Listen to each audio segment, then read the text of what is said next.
السلام علیکم ورحمۃ اللہ وبرکاتہ۔ اعوذ باللہ من الشیطان الرجیم، بسم اللہ الرحمن الرحیم۔ الحمد للہ رب العالمین، والصلاة والسلام علی سید المرسلین وعلی آلہ وصحبہ اجمعین۔ رب اشرح لی صدری ویسر لی امری واحلل عقدۃ من لسانی یفقہوا قولی۔ رب زدنی علما، اللہم اللهم فقہنا فی فقهنا الدین۔ في الدين. ربنا لا تزغ قلوبنا بعد إذ هديتنا وهب لنا من لدنك رحمة إنك أنت الوهاب. اللهم اجعل عملي كله صالحا واجعله لوجهك خالصا ولا تجعل لأحد فيه شيئا. اللهم اهد قلبي وسدد لساني واسلل سخيمة قلبي. اللهم إنا نسألك عيشة نقية وميتة سوية ومردا غير مخز ولا فاضح. اللهم حبب إلينا الإيمان وزينه في قلوبنا وكره علينا الكفر والفسوق والعصيان. اللهم أرنا الحق حقا وارزقنا اتباعه وأرنا الباطل باطلا وارزقنا اجتنابه. الحمد لله الذي ہدانا لہذا۔ الحمد للہ۔ کیسے ہیں آپ سب؟ خیریت سے ہیں؟ ماشاء اللہ، الحمد للہ۔ چلیے، آج کا جو ہمارا ڈے ہے، ڈے نمبر 19 ہے۔ الحمد للہ ہم ڈے نمبر 19 پہ پہنچ چکے ہیں۔ الحمد للہ، آئی ایم فائن۔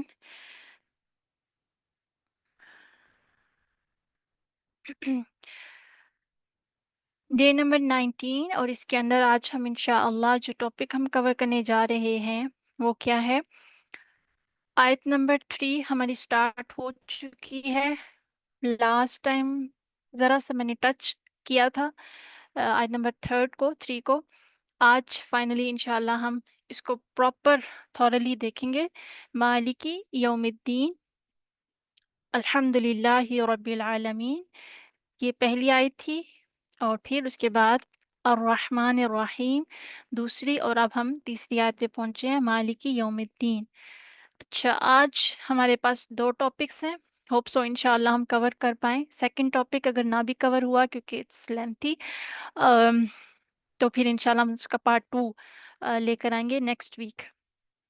اور آج کے دونوں ٹاپکس بہت زیادہ اہم ہیں۔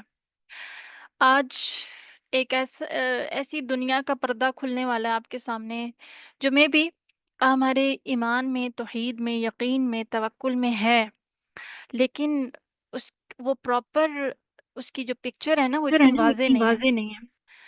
وہ بلر پکچر کے ساتھ ہے، جس کا واضح ہونا انتہائی اہم اور ضروری ہے، کیونکہ ہم دنیا کی خوبصورتی اور دنیا کی رنگینی میں اس قدر کھو چکے ہیں کہ ہمارے لیے آخرت پہ ہم یقین تو رکھتے ہیں، ہمارا ہر چیز پہ الحمدللہ ایمان ہے، لیکن اس ایمان کے بہاف پہ ہم تگ و دو کتنی کر رہے ہیں، کوشش کتنی کر رہے ہیں، اس آخرت کو اپنی ترجیحات میں کتنا ہم نے شامل کیا ہوا ہے، یہ بہت ضروری ہے۔ تو آج کے دونوں ٹاپکس بہت زیادہ اہم ہیں۔ میں کیوں اتنا سٹریس دے رہی ہوں کہ ایک ایک بات بہت امپورٹنٹ ہے، ایک ایک بات، ایک ایک چیز بہت اہم ہے۔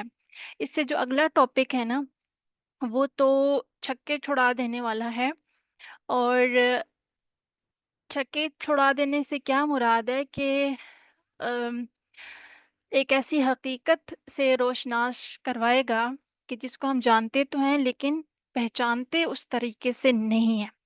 تو اس سے اگلا جو ٹاپک ہے وہ ہمارا ہوگا، آج کا جو فرسٹ ٹاپک ہے وہ پہلے میں مینشن کر دوں، پھر اس کے بعد اگلے ٹاپک کا بھی نام میں ابھی بتا دیتی ہوں۔ پہلا ٹاپک ہے جو مالک یوم الدین کے انڈر ہم دیکھیں گے، مالک ملک پلس یوم الدین۔ اچھا، یہ جو ہے مالک ملک، یہ میں نے کیوں 2 ناموں کا مینشن کیا یہ بھی میں انشاءاللہ ایکسپلین کروں گی، لیکن جو مین ٹاپک ہے جو آپ کی اسکرین پہ نظر آ رہا ہے وہ کیا ہے؟ یوم الدین، ٹھیک ہے؟ دین بدلے کا یعنی جزا سزا کا دن۔ پہلے ہم آیت کو تھوڑا سا دیکھیں گے، یعنی مالک کے ورڈ کو ایکسپلور کریں گے، یوم الدین کے ورڈ کو ایکسپلور کریں گے، مالک کیا مطلب ہے اس کا، اور اس میں جو دو قراءات ہیں اس کے پیچھے کی وزڈم یا حکمت کیا ہے، یہ بھی انشاءاللہ دیکھیں گے۔ اور پھر یوم الدین جو ہے یہ کیا چیز ہے، کیونکہ الدین جو ہے ہم اردو میں بھی استعمال کرتے ہیں، یعنی دین ہم نے بچپن سے یہی سنا ہے کہ دین تو مذہب کو کہتے ہیں، ریلیجن، اسلام، یعنی کہ جو ہمارا دین ہے موسٹلی ہم نے اسی میننگ میں دین کو سنا ہے، لیکن الدین یہاں پہ کس میننگ میں آ رہا ہے، پھر اسی یوم الدین کا جو یہ جو ورڈ ہے یعنی قیامت کا ایک نام ہے، تو اور کون کون سے قیامت کے نام ہیں، اور اس کے علاوہ ایڈیشنل بہت ساری چیزیں ہم اس میں دیکھیں گے۔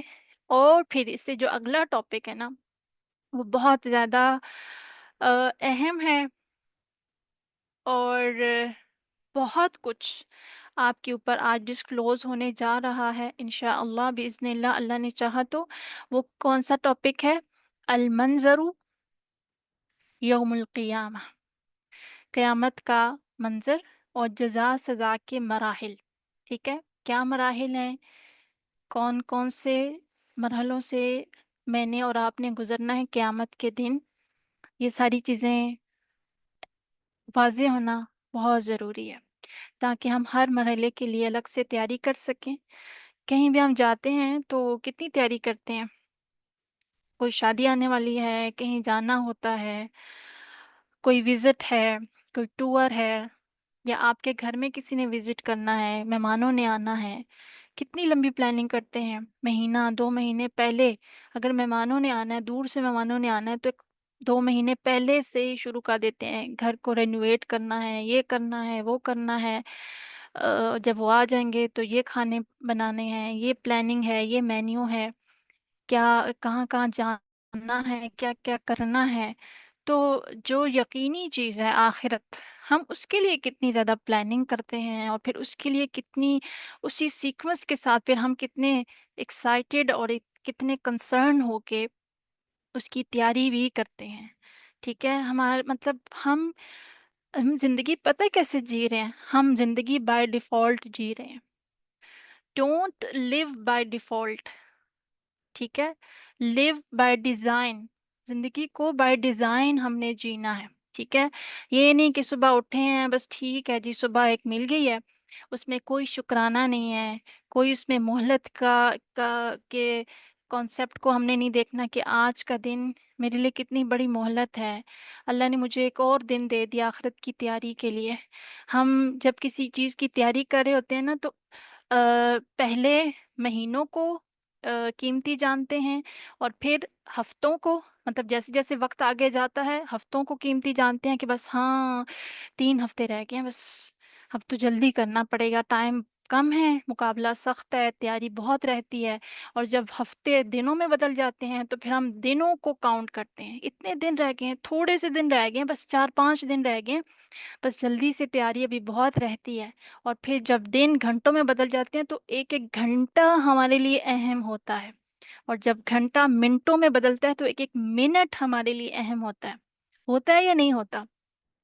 آخری منٹ کے اندر بھی ہم کیا کر رہے ہوتے ہیں، اگر کسی گھر میں شادی ہے آخری منٹ کو بھی غنیمت جان رہے ہوتے ہیں، یہ بھی رہتا ہے وہ بھی رہتا ہے، ادھر سے آپ نے جو ہے وہ ڈریس پہنا ہوا ہے، ابھی میک اپ کیا ہوا نہیں ہے، آدھا آپ نے صرف لپسٹک لگائی ہوئی ہے، پھر آپ بھاگ رہے ہیں، اچھا جی دلہے کی یہ چیز رہ گئی ہے، فلاں یہ چیز رہ گئی ہے، دلہن کی یہ چیز رہ گئی ہے، کہاں پڑی ہے، کدھر پڑی ہے، مطلب آپ آخری منٹ کے اندر بھی کیا کریں، تیاری تیاری تیاری کر رہے ہیں بس۔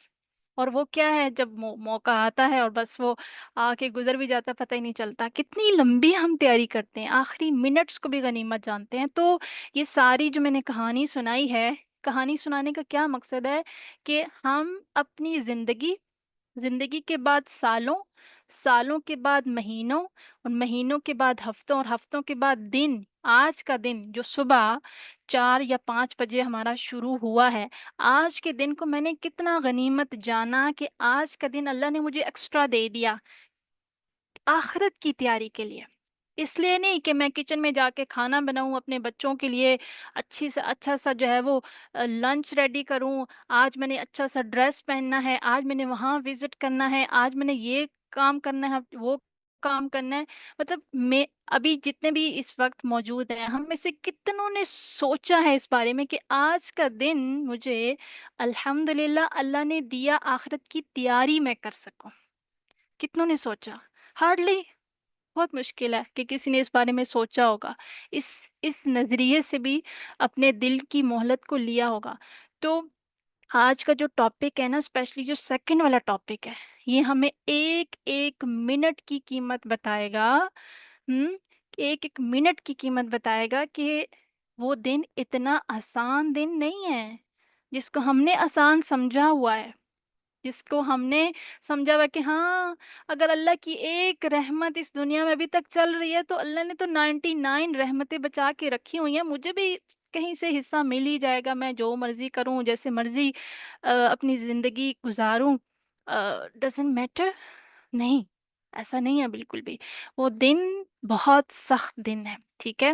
تو اس کی تیاری بھی ہنگامی بنیادوں پہ ہونی چاہیے، اور اتنی ہی امپورٹنٹ ہونی چاہیے کہ اگر دنیا کا ایک چھوٹا سا ایونٹ ہمیں ہمارے جو ہے وہ دن رات ایک کر دیتا ہے۔ جب شادی آنے والی ہوتی ہے تو ہمیں راتوں کا بھی نہیں پتہ چلتا، راتوں کو بھی ہم دن بنا دیتے ہیں، پوری پوری رات تیاریاں کر رہے ہیں، یا پھر ہلہ گلا ہو رہی ہے، یہ کر رہے ہیں وہ کر رہے ہیں۔ مطلب ایک چھوٹا سا ایونٹ ہماری روٹین کو اتنا چینج کر دیتا ہے، ہم اتنے کنسرن ہو جاتے ہیں۔ تو وہ دن اور وہ زندگی جس نے ہمیشہ رہنا ہے، ٹھیک ہے؟ شادی کا ایونٹ 3 دن کا ہوتا ہے، ٹھیک ہے؟ اب 3 دن تو یہ ہم نے بنا لیے، ہارڈلی ایک ہی دن ہوتا ہے، نکاح کا دن، ولیمے کا دن، ٹھیک ہے؟ تو اب جو لمبی لمبی چلتی ہیں شادیاں، ٹھیک ہے، پھر بھی جتنی بھی چلے، 1 ہفتہ شادی ہوگی، لیکن وہ دن ہمیشہ رہنے والا ہے جس نے کبھی ختم نہیں ہونا۔ یہ زندگی 60 ہے، 70 سال ہے، 80 سال ہے، جتنی بھی ہے لمبی، ختم ہو جانی ہے، اس نے ختم ہو جانا ہے، لیکن وہ زندگی کبھی ختم نہیں ہوگی۔ تو میں اور آپ کتنے غافل ہیں، سوئے ہوئے ہیں غفلت کی نیند، سستی اور غفلتوں میں پڑے ہوئے ہیں کہ اس دن کی تیاری کے لیے کوئی کوئی ہمارے پاس لایا عمل نہیں ہے، کوئی ٹو ڈو لسٹ نہیں ہے، اور کوئی ہماری پلاننگ میں وہ چیز نہیں ہے کہ آج کا دن میری آخرت کو ڈیڈیکیٹ ہے، آج کے دن میں نے وہ اعمال کرنے جو میری آخرت کو بہتر بنائے۔ کتنا میں اور آپ یہ سوچتے ہیں، کتنا میں اور آپ یہ پلاننگ کرتے ہیں، جبکہ وہ تو ہمیشہ رہنے والا ہے۔ شادی ود ان 3 days 1 week ختم ہو جانے والی ہے، پھر اس کے بعد سب کچھ نارمل ہو جاتا ہے، لیکن قیامت کا دن اور اس کے بعد کچھ نارمل نہیں رہنے والا اگر ہم نے کچھ نہ یہاں سے کما کے لے کے گئے، کیونکہ دنیا کیا ہے؟ آخرت کی کھیتی ہے۔ اگر مجھے اور آپ کو اپنی آخرت دیکھنی ہے نا، تو آج اپنی دنیا دیکھ لیں، اس میں کتنا اللہ ہے، کتنی اللہ کی یاد ہے، کتنے حبیب صلی اللہ علیہ وسلم کی سنتیں ہیں، کتنا ان کے مطابق ہمارا عمل ہے، ہماری نیکیوں کا معیار کیا ہے، سٹینڈرڈ کیا ہے، کوالٹی کیا ہے۔ یہ سب کچھ جو ہے وہ ہمیں آخرت کی طرف، یہ آخرت کی طرف لے کر جاتا ہے۔ یہ سب اس میں ہم دیکھیں گے ہم کتنا آخرت کی طرف بڑھ رہے ہیں ان سارے بہافس پہ جو میں نے ابھی ذکر کیے ہیں۔ تو اس لیے آج کا ٹاپک دونوں بہت اہم ہے، اس لیے میں اسپیشلی آپ سے کہوں گی کہ بہت ہی زیادہ کوشش کریں کہ اپنا بیسٹ دیں، اور کوشش کریں کہ آج فیل زیادہ کریں، سمجھیں زیادہ، ٹھیک ہے؟ اور جہاں جہاں آپ کو لگتا ہے آپ نے کچھ نوٹس لینے آپ لیں، کیونکہ جب آپ نوٹس میں بیزی ہوتے ہیں نا تو اصل جو چیز کا جو وہ ہوتی ہے نا، تاثیر جو ہوتی ہے، جو دل کے اوپر اس وقت جس نے اثر کرنا ہوتا ہے، وہ آپ مس کر دیتے ہیں، پھر آپ فیکٹس اور فگر میں چلے جاتے ہیں، اچھا کون سی حدیث تھی یہاں پہ، کیا بات تھی، کون سا پوائنٹ تھا کیا نہیں تھا۔ تو ریکارڈنگز آپ کے پاس موجود ہوتی ہیں آل دا ٹائم، ہر چیز اوپن کر دی ہے فار آل، ٹھیک ہے؟ تو آپ نوٹس اگر آپ نے لینے ہیں، بہت اچھی بات ہے، نوٹس لینے چاہیے۔ زندہ زندگی کے لیے، اور یہ تفسیر ہے کیونکہ اسی تفسیر میں سے آپ کا آنا ہے، ٹیسٹ بھی ہونے ہیں اور اسی اسائنمنٹس بھی ہونی ہیں، اور ویسے بھی جو جتنا ہم لکھتے ہیں اللہ کے لیے ایک نقطہ بھی لگاتے ہیں تو اس کا بھی اجر ہے۔ لیکن میرے بات کرنے کا مقصد کیا ہے کہ جہاں پہ بات فیل کرنے کی آئے نا وہاں پہ، یا انڈرسٹینڈنگ کی آئے، یا جس سے آپ کے عمل میں بہتری آنے کی بات ہوتی ہے، وہاں پہ تھوڑا رک کے ایموشنز کے ساتھ اس کو دل پہ لے کے سوچا بھی کریں، اس کو جذب بھی کیا کریں، اور آگے کے جو پلاننگز ہے اس کو بھی تھوڑا سا بنایا کریں۔ ٹو ڈو لسٹ تو ویسے ہماری کاپیز میں ہی پڑی رہتی ہے، ڈائریز میں ہی پڑی رہتی ہے، لیکن ایٹ لیسٹ ہم اس کو جب فیل کریں گے اپنے دل پہ، اس کو جو ہے وہ اس کا اثر فیل کریں گے، تبھی ہم کچھ اسٹیپ بھی اٹھا سکیں گے۔ اس لیے آپ سب سے ریکویسٹ ہے کہ آج کے ٹاپک اور آئندہ آنے والے ہر ٹاپک کو دل سے محسوس کریں، ویسے آپ کرتے تو ہیں الحمدللہ۔ مجھے آپ کی باتوں سے کبھی کبھی جب آپ شیئر کرتے ہیں تو مجھے سنائی دیتا رہتا ہے، فیل ہوتا رہتا ہے کہ آپ کتنے غور سے سن رہے ہوتے ہیں، لیکن آج کا ٹاپک کیونکہ بہت زیادہ اہم ہے اس لیے میں خود سے بھی آپ کو کہہ رہی ہوں۔ چلیے جی بسم اللہ کرتے ہیں۔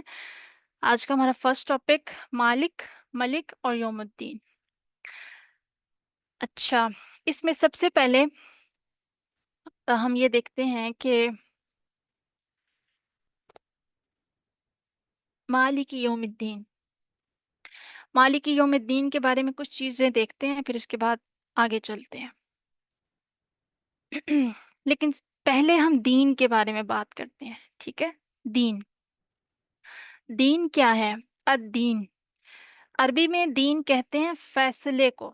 کس کو کہتے ہیں؟ فیصلے کو، ڈیسیژنز کو۔ عربی میں الدین کا جو لفظ ہے یہ اس طریقے سے بھی یوز ہوتا ہے کہ آپ جب کسی سے ڈیلنگ کر رہے ہیں نا، معاملہ کر رہے ہوتے ہیں، تو اس معاملے کی آ، جو کو مکمل کرنے کا مرحلہ ہے نا، جب معاملہ طے ہو جائے، ٹھیک ہے؟ معاملہ کریں، ڈیل کریں، اور جب ڈیل پکی ہو جائے، معاملہ طے ہو جائے، اس کو کہتے ہیں دین۔ جیسے کما تدینو تدان، کما تدینو تدان، جیسے تم کرو گے ویسے، جیسے تم دوسروں کے ساتھ معاملہ کرو گے ویسے تمہارے ساتھ معاملہ کیا جائے گا۔ تو یہاں پہ دیکھیں کتنا کلیئر کٹ ہمیں الدین کا مطلب سمجھ آ گیا۔ قیامت کا دن کیا ہے؟ قیامت کے دن ہے ہی سارا یہی کہ جیسا تم نے دوسروں کے ساتھ کیا ہے نا، آج وہ دن آ گیا ہے کہ اب تمہیں اسی کے مطابق بدلہ ملنے جا رہا ہے۔ تو دین، الدین کا مطلب ہمیں کیا سمجھ آیا؟ ایک تو الدین کا مطلب ہو گیا فیصلہ، ٹھیک ہے؟ تو الدین فیصلہ، یوم دن فیصلے کا دن۔ دوسرا کیا ہے؟ معاملہ، کسی کے ساتھ آپ جب ڈیل کرتے ہیں تو جب ڈیل مکمل ہو جاتی ہے تو اس کو کہتے ہیں دین۔ تو دین، کما تو دینو تو دان، جیسے تم دوسروں کے ساتھ معاملہ کرو گے ویسے تمہارا ساتھ معاملہ کیا جائے گا۔ تو یہ عربی کی کہاوت ہے جو میں نے ابھی پڑھی۔ اچھا، اگر یہاں پہ جو بات ہے الرحمن الرحیم، جو پچھلے آیت میں ہم نے دیکھا، اگر شدید محبت کا ذکر آئے نا تو الرحمن الرحیم میں یہ شدید محبت ہے۔ اب اس کا اپوزٹ کیا ہونا چاہیے تھا؟ کیا مطلب محبت کیا اپوزٹ کیا ہونا چاہیے؟ ویسے تو نفرت ہوتی ہے نا، عذاب ہوتا ہے۔ اگر ایک طرف محبت ہے تو اس کا متضاد عذاب ہونا چاہیے تھا، پنشمنٹ ہونی چاہیے تھی، یا نفرت ہونی چاہیے تھی، لیکن اس کے متضاد میں دین کا لفظ استعمال کیا ہے۔ سبحان اللہ! یعنی ایک طرف شدید محبت ہے تو اس کے پیرالل انصاف ہے، دین ہے، ٹھیک ہے؟ انصاف، کہ اگر کسی کے ساتھ تم نے زیادتی کی ہے تو یہ اس رحمان کا، اس کی شدید محبت کا تقاضا ہے کہ وہ انصاف کرے، وہ عدل کرے، اس کو اس کا حق دلائے۔ یہ اس سے اس کی شدید محبت کا تقاضا ہے، کیونکہ ظاہر ہے اس کے لاز ہیں، اس کے رولز ہیں، اس کے قانون ہیں، وہ اپنے قانون کی خلاف ورزی نہیں کر سکتا، although he is الرحمن، ٹھیک ہے؟ اور فیصلے سے کیا چیز، کس چیز کی طرف اشارہ ہو رہا ہے؟ انصاف کی طرف۔ تو اگر آپ